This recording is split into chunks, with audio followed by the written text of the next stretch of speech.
చెల్లించాలి పిఆర్సీ బకాయిలను వెంటనే, చెల్లించాలి డిఏ బకాయిలను వెంటనే, చెల్లించాలి డిఏ బకాయిలను వెంటనే, చెల్లించాలి పిఆర్సీ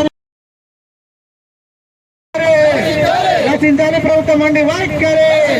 జిందాబాద్ జిందాబాద్ జిందాబాద్ జిందాబాద్. ఉద్యోగ ఉపాధ్యాయులకు బకాయి పడ్డ 10,000 కోట్లను వెంటనే.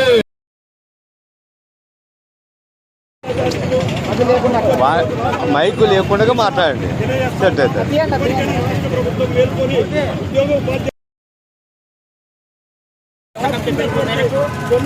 ఆర్థిక బకాయిలకు ఉపాధ్యాయులు దాచుకున్నటువంటి ఉద్యోగులు దాచుకున్నటువంటి పిఎఫ్ లోన్లు కానీ, ఏపీలు కానీ, రిటైర్మెంట్ బెనిఫిట్స్ కానీ, డిఆర్ఎస్ కానీ, పిఆర్సీ ఉన్నటువంటి అరియర్స్ కానీ ఇంతవరకు చెల్లించలేదు.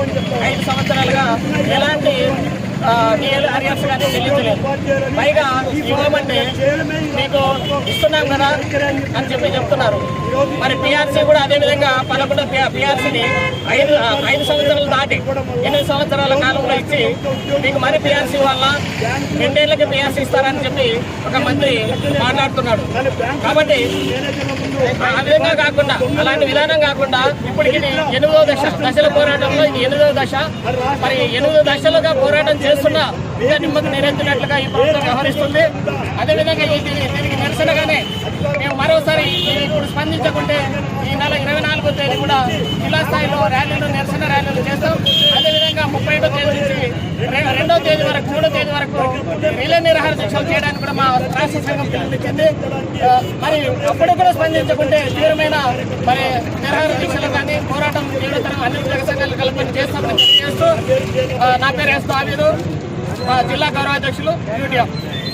విన్నవించుకున్నా ఇంతవరకు మాకు డిమాండ్స్ నెరవేర్చడం లేదు. ఎన్నోసార్లు విన్నవించుకున్నాము, ధర్నాలు చేస్తున్నాము, అయినా కూడా ఇంతవరకు దిగి రాలేదు. కాబట్టి మేము రాష్ట్ర వాళ్ళు పిలిపించిన మేరకు ఈరోజు ధర్నా నిర్వహిస్తున్నాము. ఇక పిఎఫ్ బకాయిలు కానీ, ఏపీజేటీసీ లోన్స్ పెట్టినవి, సరెండర్ లీవ్స్ అవన్నీ బకాయిలు పెండింగ్లో ఉన్నాయి. 1,800 కోట్ల బకాయిలు మాకు చెల్లించాల్సి ఉంది. అయినా ఇంతవరకు చెల్లించలేదు. ఎన్నోసార్లు విన్నవించుకున్నాము, కానీ గవర్నమెంట్కి మాత్రము మాది ఇంకా వినిపించడం లేదు. కాబట్టి మేము ఎలక్షన్స్ కూడా త్వరలోనే ఉన్నాయి కాబట్టి మేము రాబట్టుకోవాల్సినవి రాబట్టుకోవాలనే దాంతో చేస్తున్నాము. మీ పేరు? Okay madam.